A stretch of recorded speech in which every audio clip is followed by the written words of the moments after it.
ये कहते हैं कि 64% इंडियंस जो है वो कहते हैं कि जब आप हिंदू हो तभी आप ट्रूली इंडियन। अब अगर इस तरह का माइंडसेट हो तो फिर एक जिस राजनीति की आप बात कर रहे हैं वो कितना नहीं, देखिए फ्यू रिसर्च सेंटर ने क्या कहा, क्या डेटा है, उसकी वैलिडिटी क्या, लेकिन मान लीजिए बहस के लिए कि एक बार को उस आंकड़े को सही मान भी लिया जाए तो बिहार देश में 80% हिंदू हैं। उसमें अगर फ्यू रिसर्च सेंटर ये कह रहा है कि 64% लोग मानते हैं कि अगर आप भारतीय हैं, आप हिंदू हैं तो आप भारतीय हैं, लेकिन उसमें से वोट भाजपा को तो 45% से ज्यादा लोग नहीं कर रहे हैं, क्योंकि भाजपा को 2014 में 31% वोट आया, 2019 में 38% वोट आया। तो अगर 80% हिंदुओं के रहने के बावजूद भाजपा को सिर्फ 31% वोट आया, तो इसका मतलब है कि करीब करीब 40% हिंदुओं ने भाजपा को वोट किया 2014 में, और करीब करीब 47% हिंदुओं ने वोट किया उनको 2019 में। लेकिन आज भी आधे से ज्यादा Hindu, despite Ram Mandir, despite Sangh, despite Modi, despite all polarisation so called, इन सब के बावजूद आधे से ज्यादा हिंदू आज भी देश में भाजपा को वोट नहीं करते। क्योंकि इसलिए नहीं कि वो हिंदू है या मुसलमान है, क्योंकि वो भाजपा, मेरी अपनी समझ है, क्योंकि वो भाजपा के विचारधारा से उनका इत्तेफाक नहीं है। भाई गांधी भी तो हिंदू थे, वो तो भाजपा की विचारधारा के नहीं थे।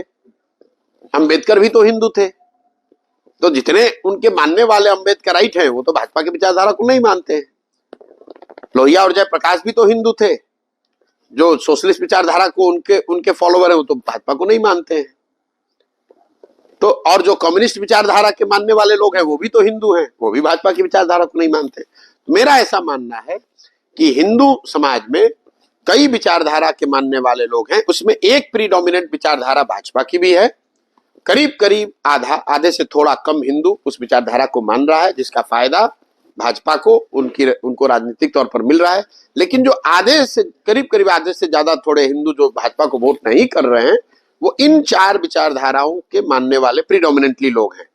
तो राजनीतिक तौर पर अगर कोई भाजपा से लड़ना चाहता है, उनके सामने चुनौती देना चाहता है, तो सिंपल फॉर्मूला है, इन चार विचारधारा के मानने वाले लोगों को अगर आप देश में जो माइनॉरिटी जिसको कहते हैं उसके साथ जोड़ दें, तो आपका डिनोमिनेटर आज भी 60% 62% का होता है। जो लोग कहते हैं भाजपा को 38 मिला और विपक्षी दलों को 62 मिला, अगर उसको विचारधारा के आधार पर आप देखें तो ये 62% लोग कौन है?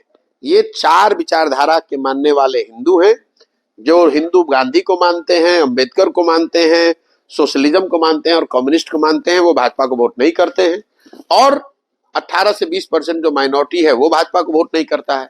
यही कुल मिलाकर 60-62% होता है। तो अगर कोई प्रयास, अगर आप भाजपा से राजनीतिक तौर पर लड़ना चाहते हैं तो वो प्रयास इसी के इर्द गिर्द होना चाहिए कि कैसे इन चार विचारधारा को मानने वाले लोगों को एक साथ लाया जाए और उनको माइनॉरिटी के साथ जोड़ा जाए। अगर आप उनको साथ में जोड़ देंगे तो आप आगे काम आपका आसान हो जाएगा। तो ये इंडिया अलायंस आपको लगता है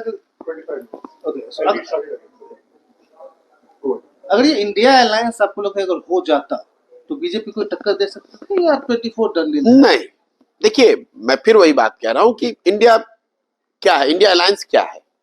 ये सिर्फ 10-12 अलग अलग राजनीतिक नेताओं और दलों का एक साथ मंच पर आने से, उससे उनकी अपनी अपनी ताकत तो है, लेकिन उनके बीच की सिनर्जी तो कुछ है नहीं, कोई कॉमन नैरेटिव है नहीं, कोई कॉमन एजेंडा है नहीं, कोई कॉमन प्रयास भी नहीं है।